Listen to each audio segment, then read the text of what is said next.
Angin malam berdesir pelan mengusik kerimbunan pohon pinus di tepi tebing. Damar berdiri tepat di pinggir jurang. Kedua tangannya menggenggam erat kotak perak kecil yang sudah usang. 5 tahun sejak kepergiannya. Laras! Bisiknya, suaranya parau oleh air mata yang tak lagi bisa keluar. Di dalam kotak itu, sehelai rambut hitam panjang terikat pita merah, foto mereka di pantai Sanur, dan sebuah cincin pertunangan yang tak pernah sempat melingkar di jari manisnya.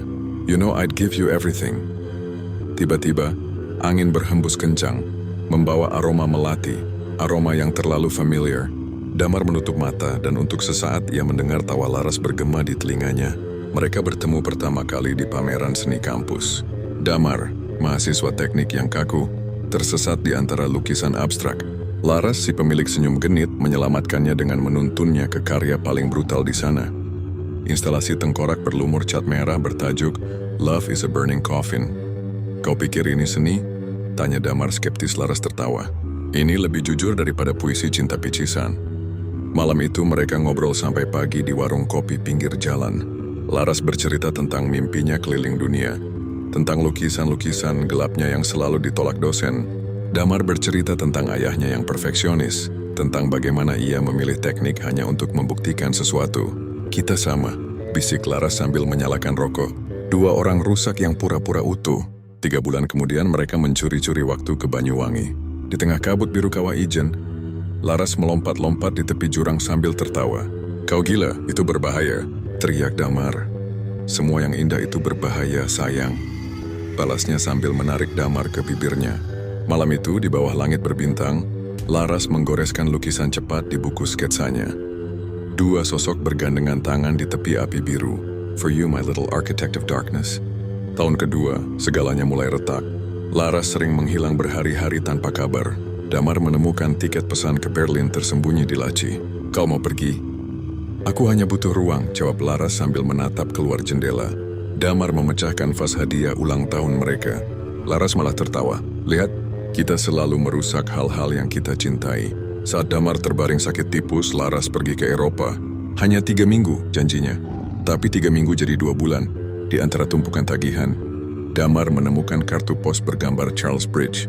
Tulisan di belakangnya membuat darahnya membeku.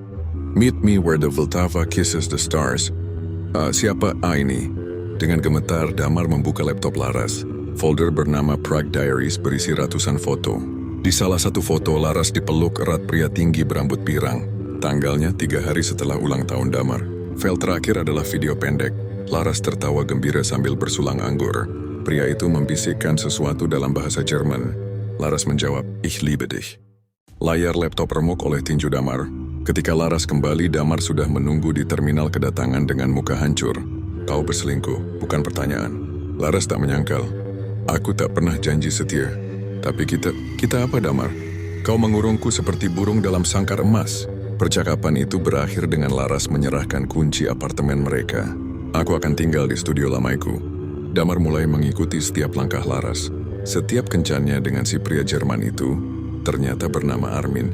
Setiap pameran seninya, bahkan saat Laras beli kopi di pagi hari.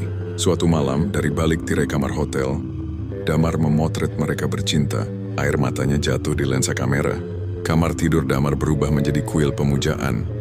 Gelas bekas minum Laras, bungkus rokok sampo Erna mentol kesukaannya, potongan kuku yang ia pungut dari salon, buku harian Laras yang ia curi. Di dinding, puluhan foto Laras ditempel membentuk hati. Setiap malam, Damar bermimpi sama Laras terkubur hidup-hidup. Tangannya mencuat dari tanah, mencengkram udara. Bawa aku pulang, teriaknya dalam mimpi itu. Damar selalu terbangun dengan keringat dingin.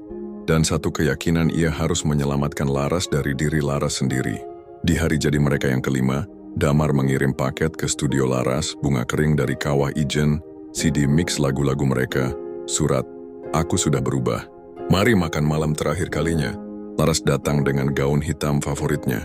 Damar menyiapkan hidangan mewah di rumah kayu tua warisan kakeknya. Tempat yang dulu mereka sebut surga kecil. Kau ingat anggur ini? Tanya Damar sambil menuangkan Chianti yang kita minum saat pertama kali ke Bali. Laras tersenyum nostalgik. Ia tak menyadari bubuk putih yang larut dalam gelasnya. Ketika Laras pingsan, Damar bekerja cepat mengganti gaunnya dengan gaun pengantin vintage, Memakaikan cincin pertunangan itu menyuntikkan formalin ke pembuluh darahnya. Kini kau akan selamanya cantik, bisiknya sambil mengelus wajah pucat Laras. Damar tidur di samping istrinya yang sudah diawetkan. Tengah malam ia merasa sesuatu dingin menyentuh bahunya. Laras membuka mata, kau membangkitkanku. Suaranya seperti gesekan daun kering. Laras bangkit, tapi bukan untuk pelukan. Kukunya yang panjang mencakar muka Damar. Kau pikir ini cinta, ini pembunuhan. Rumah kayu terbakar. Dalam kobaran api mereka berpelukan untuk terakhir kali. Seperti dua arwah yang akhirnya bebas. Kini penduduk desa kadang melihat dua bayangan menari di reruntuhan rumah kayu itu. Jika kau mendekat akan terdengar bisikan. Love is a burning coffin, but at least we burn together. The end.